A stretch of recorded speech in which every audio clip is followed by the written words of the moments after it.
From Governor's Comedy Club in Levittown, this is a special edition of Sports Bash presented by Ticketbash.com.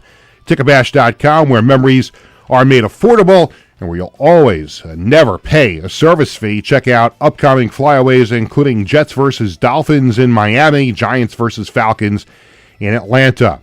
Sports Bash is also presented by Ryan Anthony's Heating and Air Conditioning Service, keeping Long Island warm for over 18 years, serving their customers in Nassau and Suffolk with pride, honesty, and integrity. For more information, visit www.liboilers.com.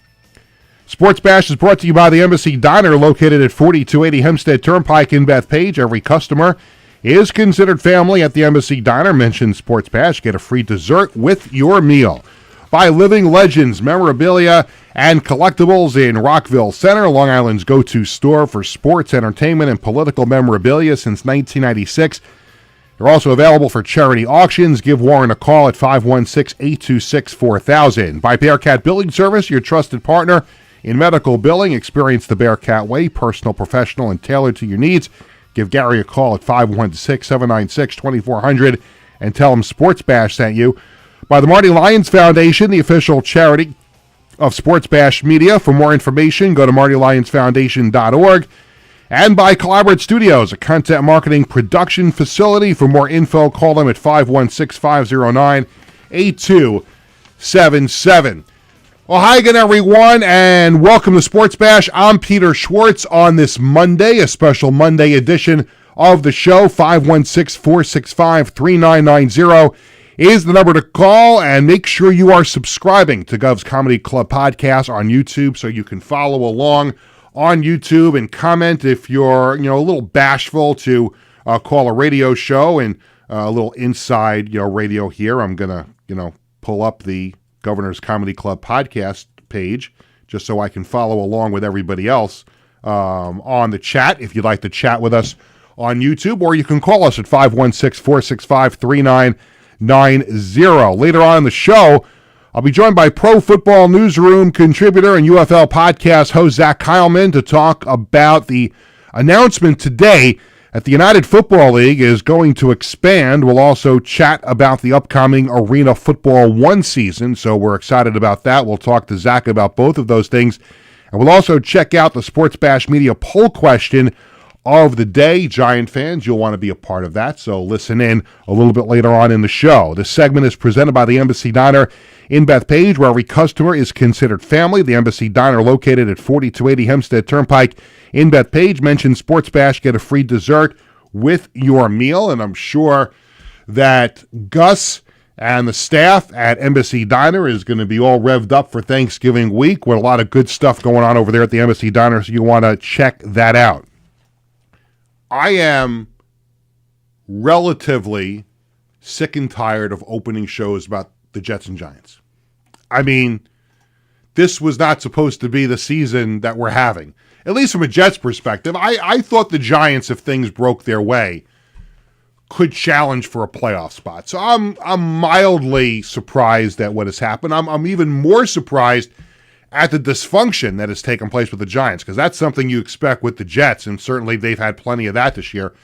The Giants, though, the dysfunction has really been eye-opening, to say the least, and that continued again this week, this past week, with Daniel Jones being demoted to fourth string, ultimately asked for his release, was granted it, and then they go out and lay another egg at MetLife Stadium yesterday, 30-7, to the Buccaneers. And, as much as we have killed the Jets here on the show, and every sports show in town has killed the Jets, there have been times where the Giants probably have to be so enamored with the fact that the Jets have gotten all this negative attention and people kind of forgot about the Giants. But that's no more. I mean, if this is a battle between the amount, I came up with a word last week, and it went viral on one of our clips. I came up with, level of suckness.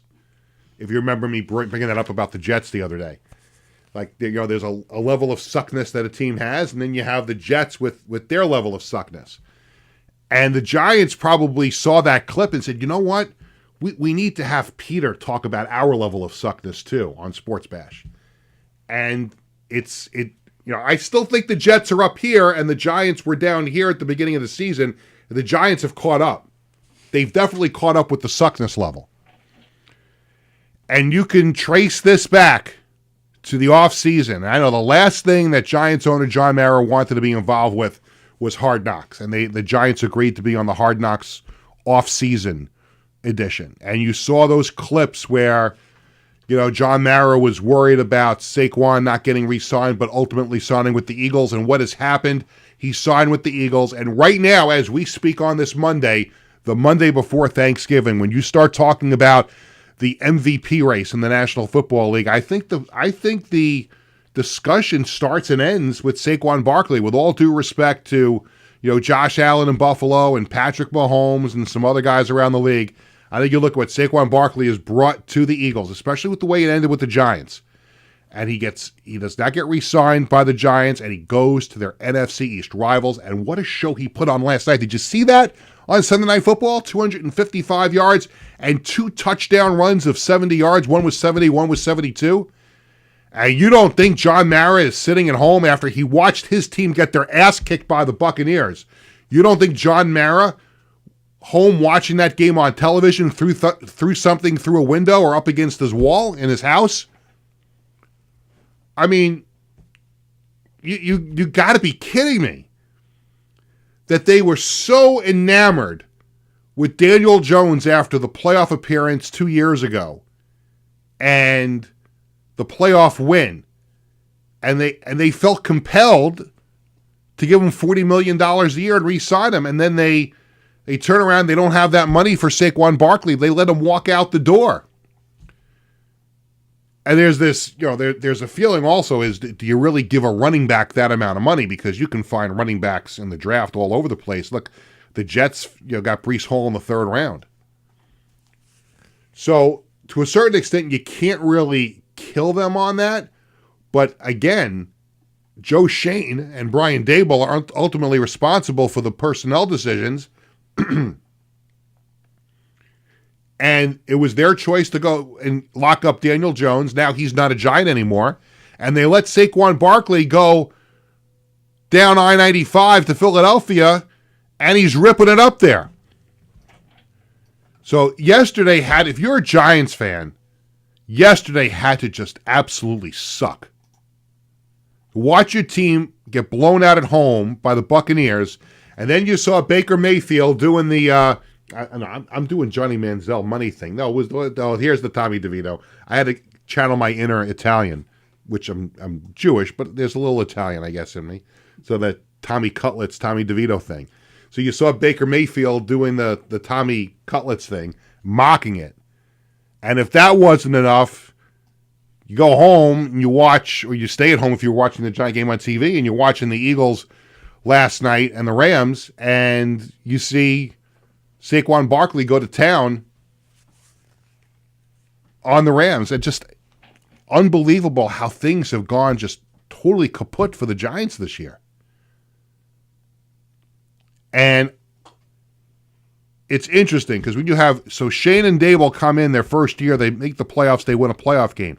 Last year, they don't make the playoffs, things fall apart. So what do? You bring back for the 3rd year because you had 1 good year and 1 bad year. Now you got to give them a chance to get things back on track. And I think things are obviously worse this year than last year because now you don't have a quarterback. Your running back that you drafted 2nd overall is now an MVP candidate in Philadelphia.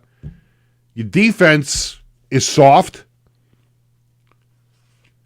And the Giants are left with even more questions than they had at the end of last year. So I think when it's all said and done now, I think there's enough bad feeling amongst Giant fans now in the Giants organization. I think they now have to go back and start anew again.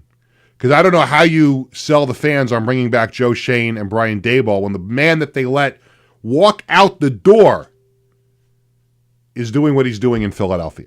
So you have that nonsense going on with the Giants. And then, of course, when you think about nonsense, you don't have to look any further than the Jets. And, what they have been up to this year. We've talked about it ad nauseum. that it all starts at the top with Woody Johnson. The Athletic story comes out about all the stuff that he put Joe Douglas through. And we're finding out more stuff about last week at practice. Joe Douglas is sitting there at practice talking to Jeff Ulbrich, and the helicopter shows up with Woody Johnson, and Joe Douglas jokes with Jeff Ulbrich, the interim head coach, saying, well, if they pull me off the field, it's been nice working with you. What exactly happened? They pulled him off the field, and he got fired by Woody Johnson. And now we find out today that the Jets have started their search for a new general manager and a new head coach. And the more things change, the more they stay the same. Because when you think about how Woody Johnson has conducted business in his 25 years, you would think in 25 years of being an owner in the NFL that he has spent enough time paying attention in owners' meetings and meeting people around the league that he wouldn't have to go hire a headhunter to go find a general manager. And we went down this road before. We went down this road before with the Jets hiring John Idzik after they fired Mike Tannenbaum. We went down this road before with Mike McCagnon coming on as GM, and that didn't work out. You have these shotgun marriages between the general managers and the head coaches, and it just never works. And now we find out today that Woody is up to his old tricks again. He has hired and if I'm just wrong on the actual complete title on this, I apologize, but it's the 33rd Group, and it's an organization that includes former Jets general manager Mike Tannenbaum and former NFL general manager Rick Spielman, and this firm has been hired by the New York Jets to help them in their search for a new GM and a new head coach. Now, you hear Mike Tannenbaum's name. I don't know if he'll be a candidate to come back as the GM. I do think Rex Ryan is a legitimate candidate to be the head coach because he's talked so much about it that you have to wonder, has he already spoken to Woody Johnson about this? And there'll be some names that you'll see come up for the GM job, and I just hope they do the GM search, hire the GM, and let the GM hire the head coach. I mean, if I can ask Woody Johnson for one thing, and one thing only as a diehard Jets fan, hire the best possible person and let that guy stay out of the way, just run for the hills, go to your suite, and leave the GM alone and let him do his job. Let him hire the head coach. I just have no confidence that's going to happen because now you've hired a firm that's identified that they're going to help out with the GM and the head coach. So if you hire a GM, what do you need help from a firm to hire the head coach for? If you're hiring a competent general manager, and God knows we don't know if that's going to be possible, well, who's going to take this job? Now, somebody will ultimately take it because if you're a football executive and you aspire to be a GM, you got to get a first job somewhere. And the Jets are always a place you get your first job because it doesn't last forever. But just, again, like why do you need to hire an outside firm? Hey, you spent 25 years in the NFL as an owner. What are you doing at the owners' meetings? Going to the pool? Playing golf? Getting phone calls from Trump about going back to the UK as ambassador? What are you doing? I mean, we've had some awful sports owners in this town, in this area. Awful sports owners. And when you hear about everything that has gone on this year with the Jets, I think we have a new leader in the clubhouse. All time. He's got to be the worst owner ever in New York, New Jersey sports history. And you're going to bring up, the Wilpons with the Mets.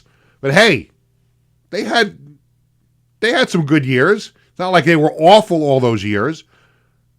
They had their faults, and Steve Cohen is a breath of fresh air for the Mets. And Islander fans will certainly bring up, hey, what about John Spano?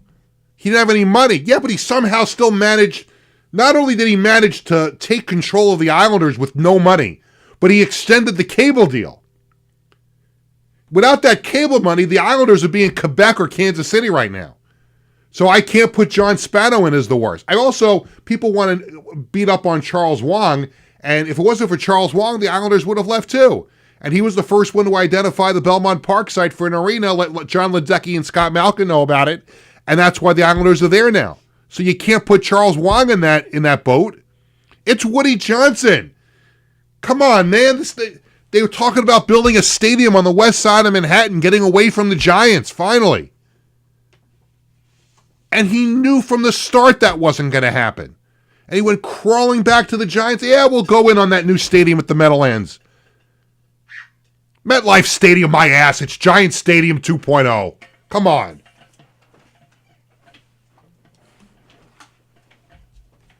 So, until something drastic changes, nothing is going to change. I have zero faith in Woody Johnson turning this team around. And what do the fans have to do to fight back? Well, listen, I never want to tell somebody what to do with their money. But if you're unhappy, don't buy season tickets. Now, if you're locked in on a PSL, I'm sorry, I don't know what to tell you about that. But it's a joke, man. It really is. And this usually after a losing season, it's the time where I start to think about, where the Jets going to draft. And I start looking at the mock drafts and see who they're going to draft. We don't even have a general manager and head coach.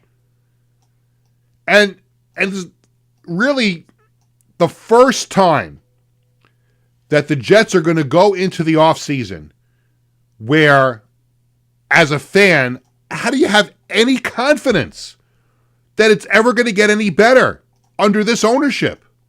You don't. I hope I'm wrong. I hope that maybe Woody comes to his senses and says, you know what I've done is not working, because all he's got to do is look at Madison Square Garden and look at how Jim Dolan, with his reign of terror for a long time, he finally got it with the Rangers. He let the Rangers GM do the work and build a team. They got to the finals. They've had good success in recent years. And then what he finally did, he finally hired a competent person to run the Knicks, and look what the Knicks are doing right now. So, yes, it's possible for a dumbass owner to come to his senses and fix it.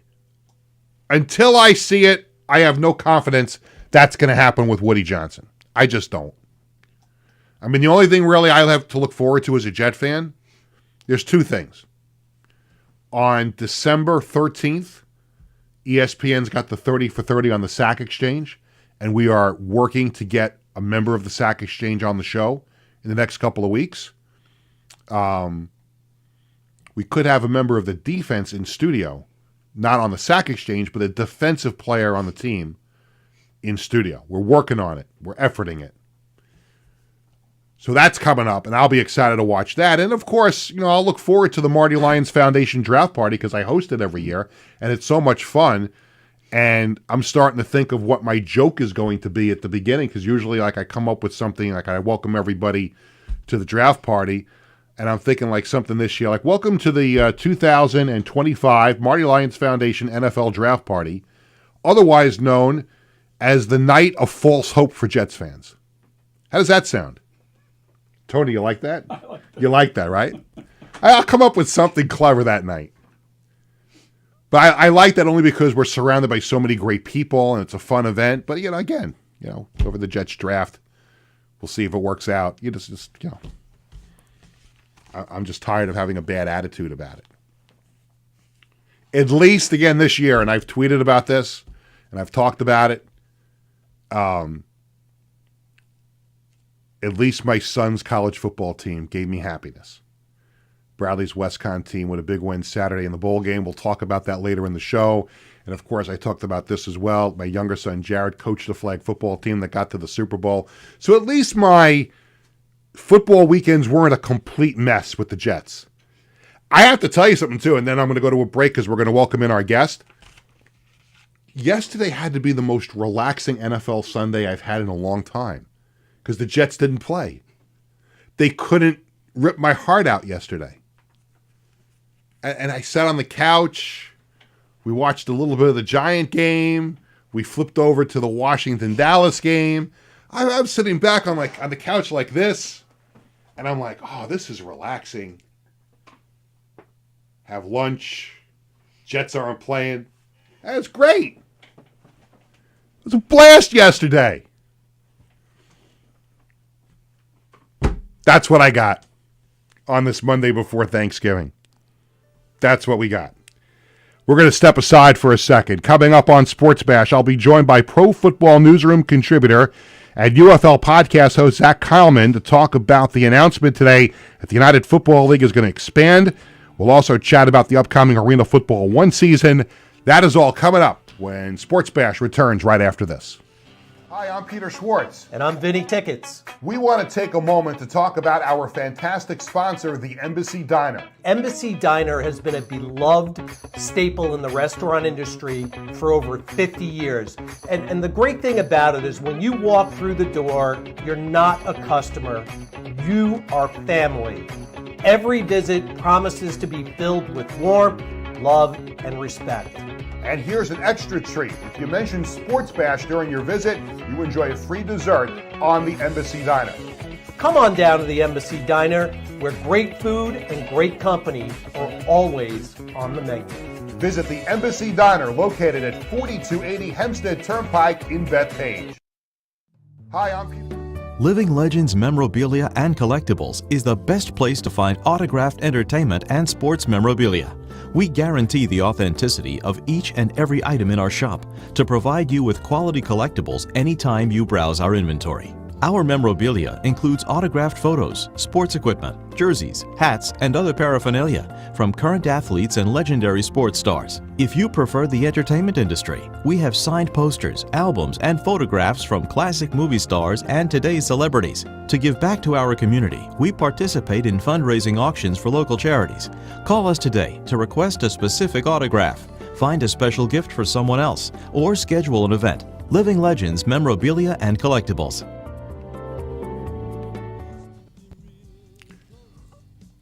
Welcome back to Sports Bash, presented by TicketBash.com. I'm Peter Schwartz. 516-465-3990 is the number to call here on the show. Make sure you are subscribing to Governor's Comedy Club podcasts so you can follow along and chat with us if you don't want to call the show. That option is available to you. The segment of Sports Bash is presented by Ryan Anthony's Heating and Air Conditioning Service, keeping Long Island warm for over 18 years, serving their customers in Nassau and Suffolk with pride, honesty, and integrity. For more information, visit www.liboilers.com.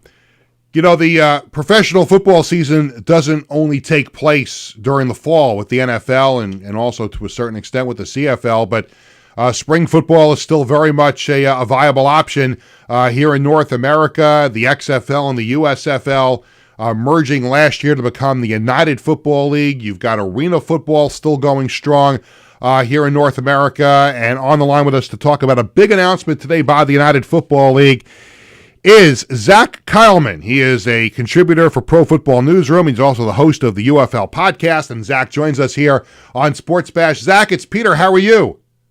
Hey, Peter, I'm great. I hope you can hear me here, but I am doing fantastic. I am glad to be with you today. And my goodness, there is so much going on in the world of alternative and spring football, Peter. It's nuts. It's blowing up. It's unbelievable. You know, let me start with this before we talk about the United Football League announcement today. And this is an argument that I have, you know, and I work at WFAN, and I've worked at big radio stations and networks, and you deal with a lot of fans all over the place. And it's always, spring football, nobody cares about it, nobody watches it. When I worked for the New York Dragons for 8 years in the Arena Football League, I always got, you know, mocked for it. Who cares about that? It's stupid. It's nothing. It's still paychecks for everybody, whether you're players, coaches, trainers, broadcasters, journalists. It was still a paycheck. And look, it's, you know, football, there's more than 53 good players for every NFL team that want to still continue to play football. So I have always felt, and this has been my argument with people, that spring football could be a viable option because you have so many good football players that can't make it to the NFL. They just miss out. And there are these opportunities, especially in markets who don't have the NFL. And that's why I think I've never been more optimistic about the future of spring football than it is right now because of the people who are running it. Oh, without a doubt, Peter. I love that aspect that it gives other opportunities for high-class athletes to go and put up film and to, at least get a shot back, or if anything, just play football and continue a good career.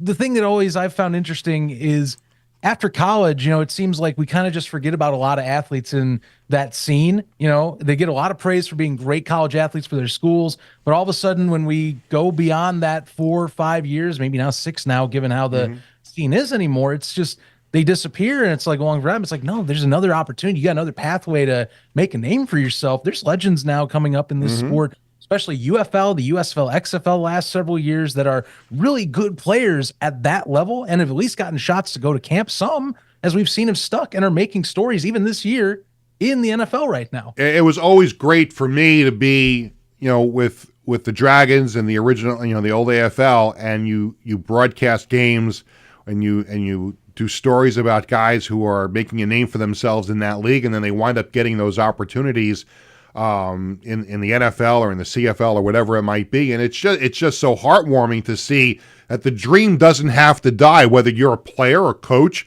as I mentioned before, a PR person, a broadcaster, a writer, whatever it is. Your dream doesn't have to die because the NFL says no over and over again. You still have that opportunity to be in professional football. And that's why I think I'm surprised that more people don't have a better attitude about it.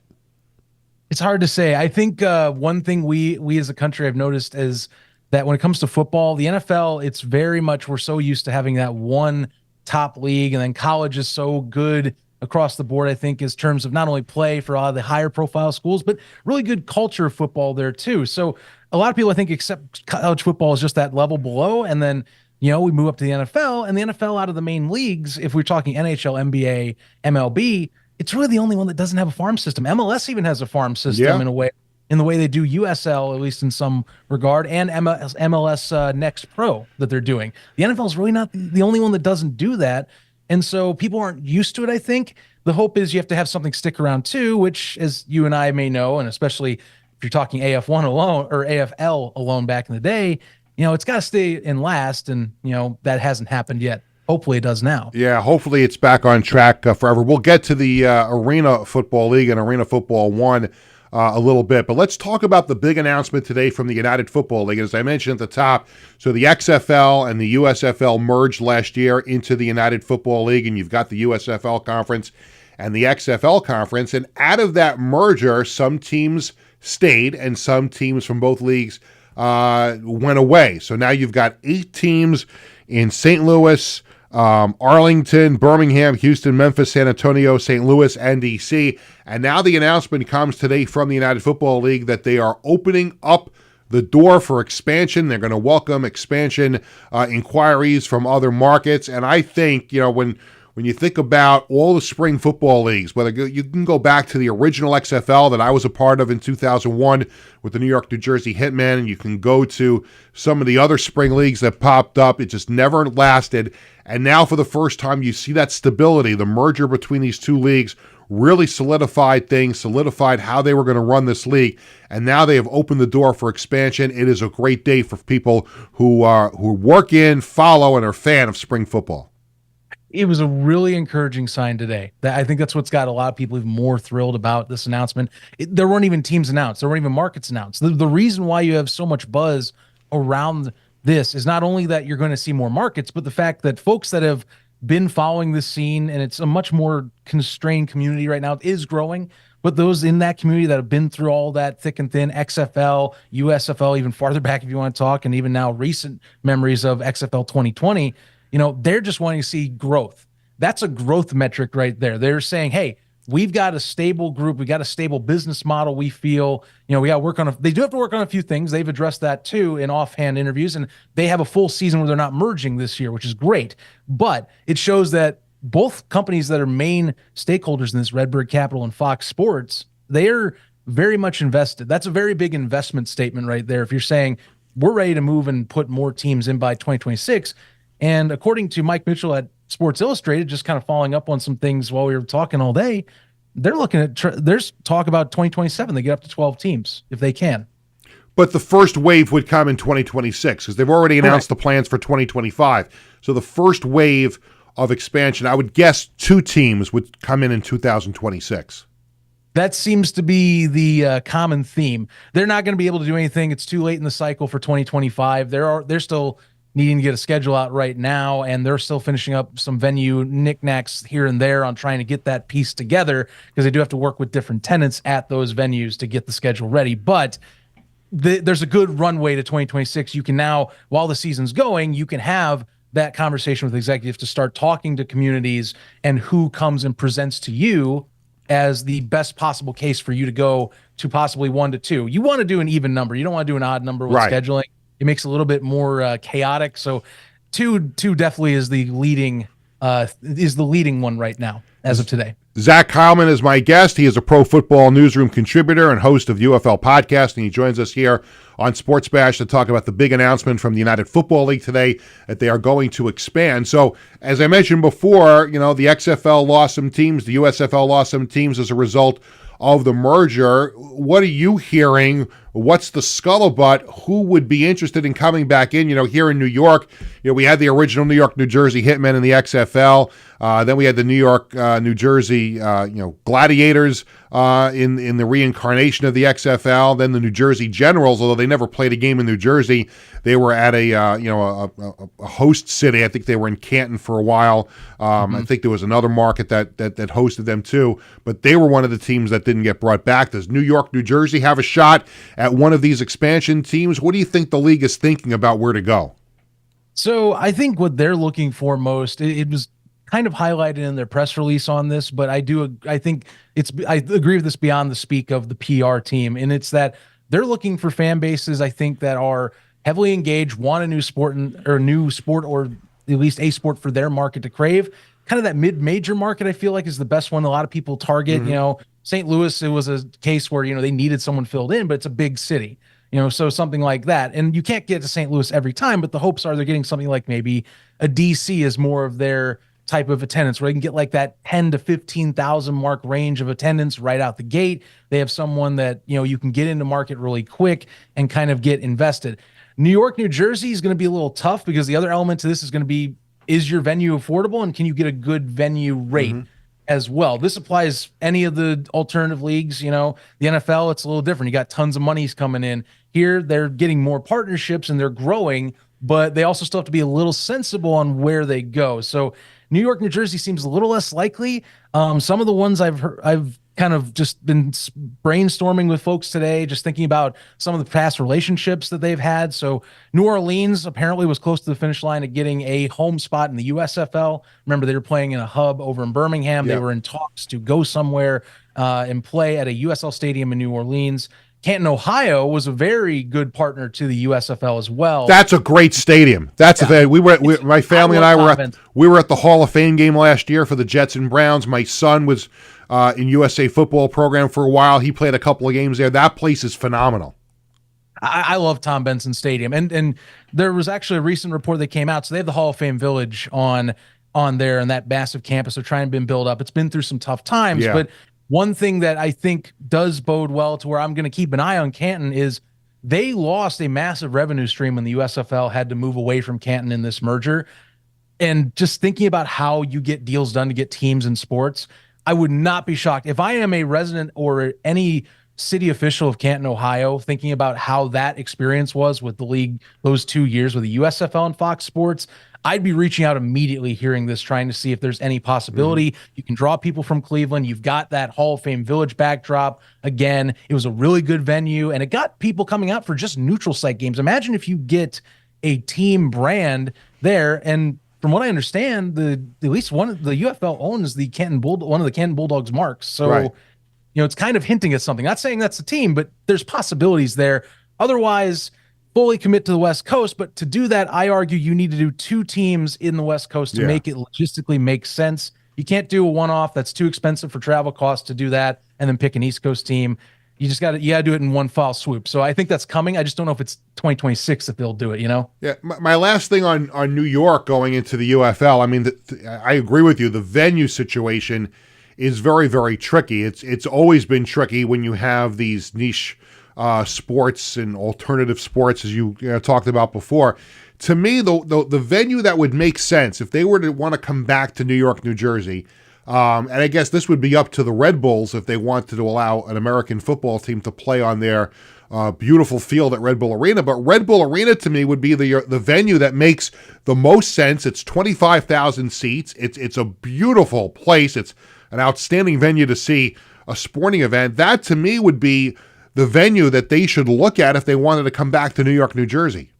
And I agree with you as well. MLS stadiums have that kind of not too spread out fan base and crowd with the size. You get about that 20,000-ish, 25 for Red Bull's case type of size where it doesn't look bad on TV. It's more personal. You see that with DC at Audi Field. It's a wonderful place to go, and it's one of the best spots that I've talked to fans about when coming to a UFL game. Like that the cup snake, the beer snake was pretty cool.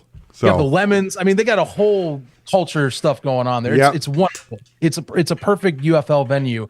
And it's not even doesn't have credence. Back in the original XFL days of 2.0 in 2020, there were rumors while they were waiting to finish up COVID and possibly restart before bankruptcy that they were going to talk about moving to Red Bull if they could get that sorted out. Now, it never happened. League went under. But if you do things the right way, and you also have to keep in mind now, ever since DC's gone to Audi and the MLS has learned what happens when you put a football team in one of their venues, you're going to have to work closely with the MLS and the venue. They're a little more particular now about, hey, can you put paint on the field? What can you do to the turf? We got to play our guys first. We're the bigger sport. But if you work those details out, I feel like you'd have a better experience and possibly, I would argue, a better venue rate than playing over in East Rutherford. I mean, that's just part of it, too. I think it's going to be a much more affordable venue than where we're playing, where the Giants and Jets are playing. Yeah, I hope it happens. I hope they can figure out a way to bring a team back here to New York, New Jersey. Let's switch gears and go indoors to Arena Football 1, and we've had some big announcements from them with expansion, and they've broken away all the teams that were in the Arena Football League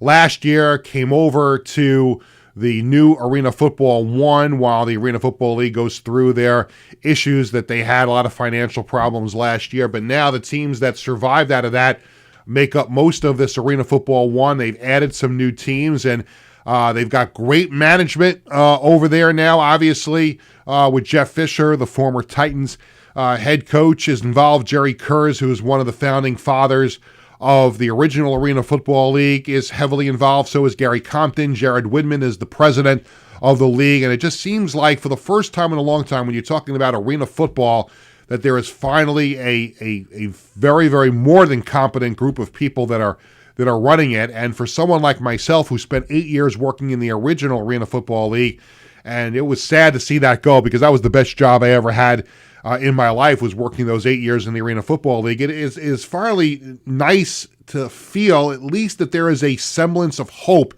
that this league can survive because of the people who are now running it. Look, this effort started in as you and I know, a very awkward situation last season and back in the April through June stretch of the reboot of what was the Arena Football League. And you and I both know insane history and whatnot, but the launch of this one, it was complete and utterly biffed. The people leading this were not up to snuff. So, the owners took charge, basically, is what happened. They had a commissioner and a president and CEO of the league that were not doing their job. They basically said, screw it, we're going to take a hold of some key members. Jeff Fisher was already part of the Nashville Cats at the time. He gets mounted as the interim commissioner, gets announced commissioner during the championship game or Arena Bowl 33 this past July. Meanwhile, Jerry Kurz they bring in, and you're absolutely right, founding father.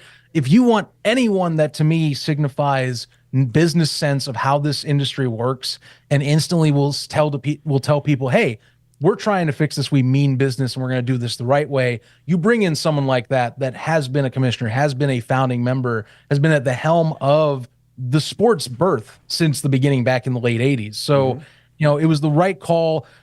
Gary Compton coming in as director of player personnel, former player out there in Milwaukee Mustangs and whatnot as well, had a great career in this league. And I've been fortunate enough to be on calls with him, just kind of helping build this behind the scenes at times. And he's been doing a great job. Like all these people I've talked to, they are doing a really wonderful job getting this moving and forward. And now we have a schedule out that came out just a little over a week ago. Things are progressing very rapidly right now in a very good fashion. 12 teams to start the season. The original 8 coming back, as you talked about, in Nashville, Albany, We also got Southwest Kansas and Dodge City, Salina with the Don't Liberty. forget the champion Billings Outlaws. Oh, I was definitely going to not forget. How could I? How could I? You got the Billings Outlaws, Orlando Predators, you name it. And then they added, like I said, 4 different teams. You got one in Wilkes-Barre right down the road a little bit too, that to announce a name. But then you also have, of course, in my neck of the woods, the Arizona Bandits. Yep. You have, of course. And by the way, congratulations are in order to you because you're going to be doing their media relations. Yes, thank you. Yeah, I've been honestly, before I jumped on here, I was already doing some work for them. So getting going. So no, the fun never stops. We're trying to launch this thing the right way. But yeah, I mean, it's across the country. It's a nationwide arena league, which is something you can't say. The other competition in this space, very regionalized. This one's truly a regional-based league, and the way they're doing the scheduling, I'll tell you, Peter, very smart.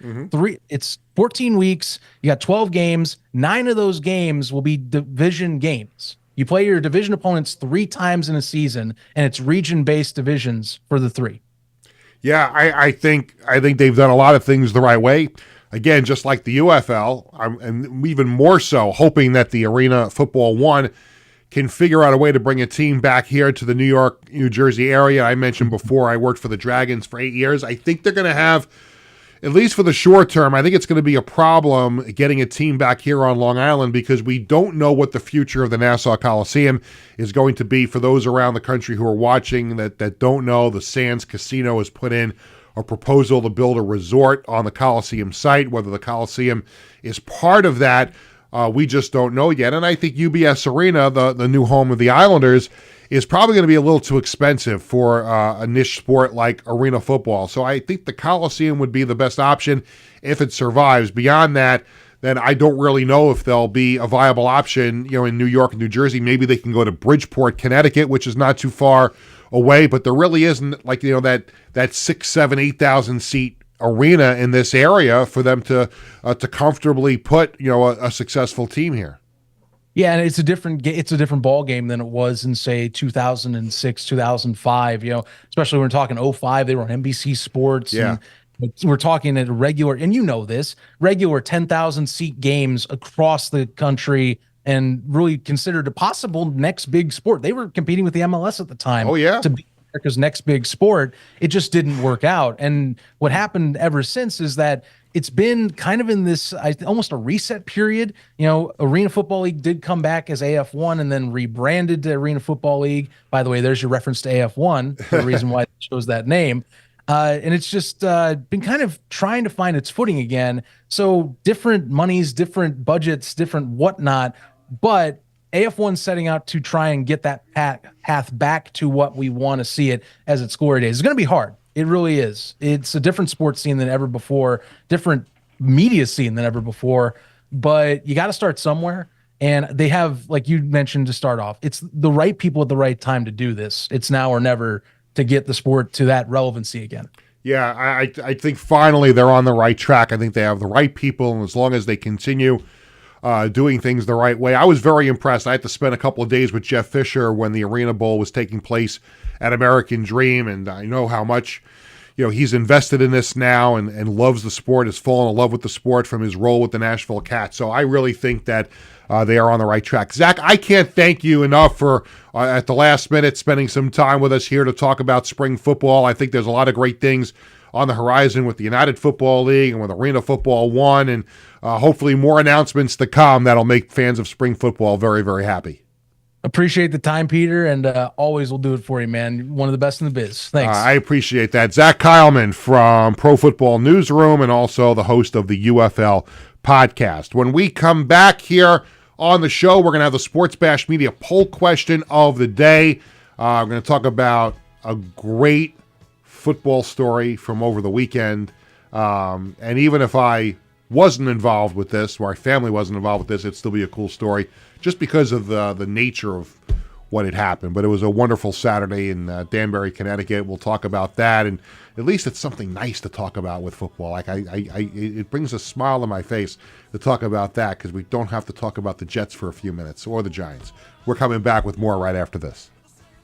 Schwartz. And I'm Vinny Tickets. We want to take a moment to talk about our fantastic sponsor, the Embassy Diner. Embassy Diner has been a beloved staple in the restaurant industry for over 50 years. And the great thing about it is when you walk through the door, you're not a customer, you are family. Every visit promises to be filled with warmth, love, and respect. And here's an extra treat. If you mention Sports Bash during your visit, you enjoy a free dessert on the Embassy Diner. Come on down to the Embassy Diner, where great food and great company are always on the menu. Visit the Embassy Diner, located at 4280 Hempstead Turnpike in Bethpage. In 1982, the Marty Lyons Foundation began with a single heartfelt mission: to bring moments of joy and hope to critically ill children by granting wishes that make their dreams come true. Since that day, we have touched the lives of over 8,500 families, raising over $43 million to grant wishes that offer a beacon of light in their darkest times. These precious wishes cost an average of $6,700 each, and your support is crucial to our mission. Every donation, big or small, makes a difference. And with 76 cents of every dollar going directly to supporting our families, you can rest assured your support truly changes lives. The Marty Lyons Foundation operates 11 chapters in 14 states now, working tirelessly to reach as many children as we can. This dedication goes hand in hand with our commitment to transparency and accountability, earning us top ratings on Charity Navigator, Great Nonprofits, and Candid, which underscores our dedication to those we serve. The Marty Lyons Foundation grants wishes to children ages 3 to 17. And what really makes this foundation so special is our willingness to grant not only a first wish, but also consider a second wish to a child who continues to battle a life-threatening illness.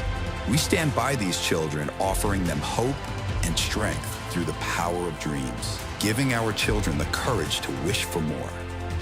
What's your purpose in life? Is your purpose in life to live in the big house and drive the nice car? No. Your purpose in this life is to make it a little bit better for those that follow and realize that we live for today to see a better tomorrow. Visit MartyLyonsFoundation.org to learn more and get involved. In 1982, the Marty...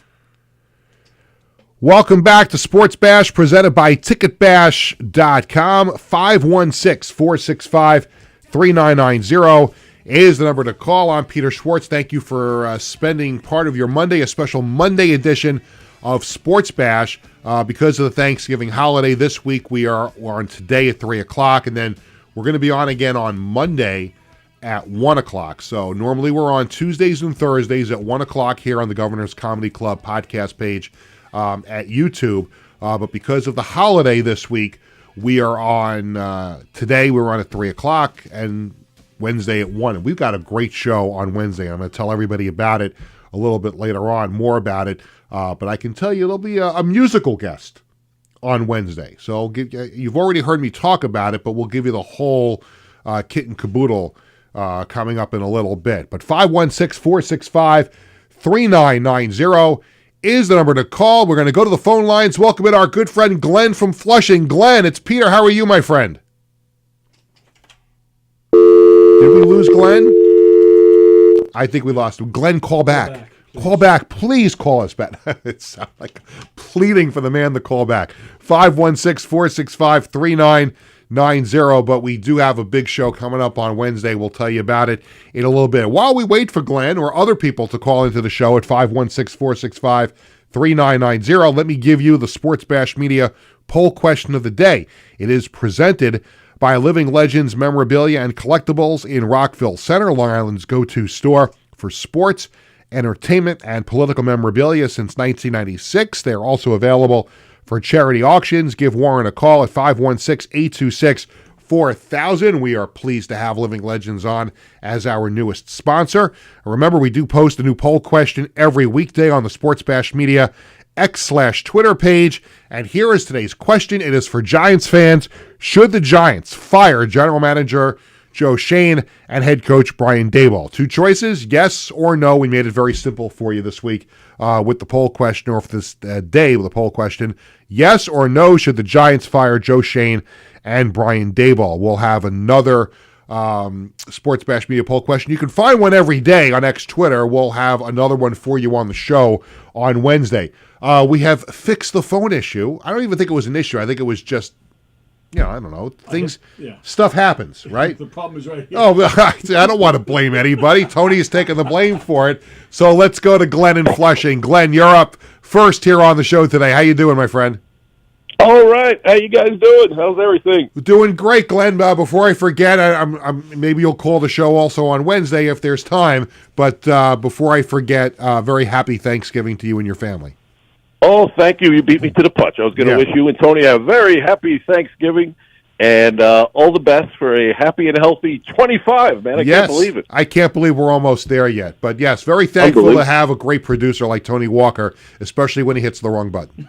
and congratulations on the ECAC championship bowl game win for your son. Yes, we're gonna get to that in a little bit, but yes, it was a very, very enjoyable Saturday afternoon in Danbury. A great season by the boys and men, actually. Well, you can call them boys. I don't think they'd be offended by that, but yeah, great job by them all season long, and it culminated with a real nice win. So that was really awesome to see. That's fantastic. Now I'm just hoping Cortland can run the table again. We'll see. Yeah. So what do you think? When I saw you're calling in, I'm like, I got to ask him because your son goes to Cortland and they are defending Division III national champions of college football. And I'm.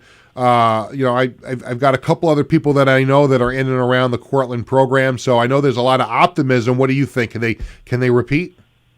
Well, it's a tough thing. They did lose some quality players who were in NFL training camps this past summer, but I can see they got the quarterback back. This kid's incredible. Mm-hmm. My son describes him as a little mini Allen. Zach like Boys, right? Zach Boys. Yeah, Zach Boys. That's so right. His father. Wait a minute, his father was the head coach of Buffalo State when I was there. That's correct, right? Yes. That's right. Was it when you went there? Yeah. He got hired in the middle of my 4 years there. Wow. Are they still called the Bengals? They are the Bengals, yes, but now they're Buffalo State University, not Buffalo State College. Oh, very good. I don't want to jinx it, but I hope we get to the semifinals at least. But I'm hoping to go to the playoff game one of these weekends because they should be home. They had a bye this past weekend. Yeah. And we'll see what happens. But I have a question for you and Tony. Right now, what a great NFL weekend. Who do you guys see? What are your predictions right now at this point in the season? I'm praying for a Buffalo and Detroit Super Bowl. That would be great for the NFL, great for those two cities, those fans. What do you guys have? Glenn, if you asked me that question before yesterday, I would have told you Detroit and I would have told you Kansas City. But I think after watching Kansas City lose last week and having them struggle against Carolina yesterday, if the Bills can continue to stay on fire in the AFC, I think you could be looking at Buffalo and Detroit. Yeah. What does Tony have? Tony, he's asking you a question too. Do you want to answer it? Do you just want to toe the company line? Yeah, I'll toe the line. I rely on the expert over here, Tony, Mr. Schwartz. Listen, when the Mets season is over and the Islanders aren't playing, Tony goes to sleep. Yeah. Tony goes to sleep. And Pete, now that we're at the quarter mark of the NHL season, you see us, Barzell comes back. We get our other couple of guys back. We're going to make a run? I hope so, Glenn. I don't think we've seen enough of the whole team together to formulate a strong opinion, but just the one thing that still bothers me is the way that they play the third period. Now, it didn't hurt them on Saturday. They wound up holding on to win. We'll see what happens this week with a couple of games, but it's still that third period holding the lead really annoys me and concerns me. And I don't know what Patrick Waugh can come up with as the magic potion to stop that. But, really, really good teams who take the lead into the third period generally find a way to win most of them, and the Islanders find ways to let them slip away. And I was already at one of those this year against the Devils. So it's rough. Let's see what happens if they get everybody back and, excuse me, maybe maybe Lou's got something up his sleeve to improve the roster, but we'll see what happens. Glenn, I got to let you go because we're up against it, okay? All right, Pete, all the best. Take care. Happy Thanksgiving. Thank you, Glenn. Same to you and your family. Glenn touched on this, and this is how I'm going to close the show today. And obviously for people who follow the show and follow me on social, you know how much my family means to me, especially my kids and their sports adventures. And, a year ago, my older son Bradley was getting ready to graduate. He was finishing up his senior football season and looking to graduating high school, and had committed to Long Island University, where he had an offer, a Division I offer. And yada, yada, yada, as they said on Seinfeld, things happened, and he decommitted from LIU and decided to go to Western Connecticut State, a Division III school in Danbury, Connecticut. And let me tell you something, that everything was handled first class with that school, with that coach, Joe Loft, the head coach, the whole staff. The way that they, recruited Bradley initially, and the way that they took him after he decided to make a change and go back there, they welcomed him back with open arms. And what a season the Wolves had. 9-2. They fell a little bit short of making the Division III playoffs, but on Saturday, they played an ECAC bowl game, the ASA S Bushnell Bowl, and they hosted it against Alfred, and they rocked it on Saturday, winning 45-14. Congratulations to head coach Joe Loft, the entire staff, and for my son Bradley, it just culminated a great freshman year of college. We were so happy to for my wife Cheryl and myself and our younger son Jared to be a part of it all season long and watch this team get to the point. And I'll tell you something, as much as I am happy for Bradley, we're looking at pictures, too, from the game on Saturday. A very special group of senior players that are going to be leaving WestCon, and to see them go out with a championship, granted not the Division III championship, but still a bowl game that meant a lot to each and every player on that team. And for them to raise that trophy at the end of that game was just absolutely incredible. It was fun to see. It was cold, but it was fun to see. So congratulations to everybody involved, and let's see what they can do for an encore. The returning players, and they learned a lot from the senior players, and we'll see what happens next year as they go to a brand new conference. They not a new conference, new conference for WestCon. They're moving to the Landmark Conference next year, so we'll see how things go with that. But congratulations to the WestCon Wolves on winning a bowl game and finishing their season 9-2 so strong. Extremely proud of my son Bradley for dealing with a lot of nonsense through the recruiting process from certain schools,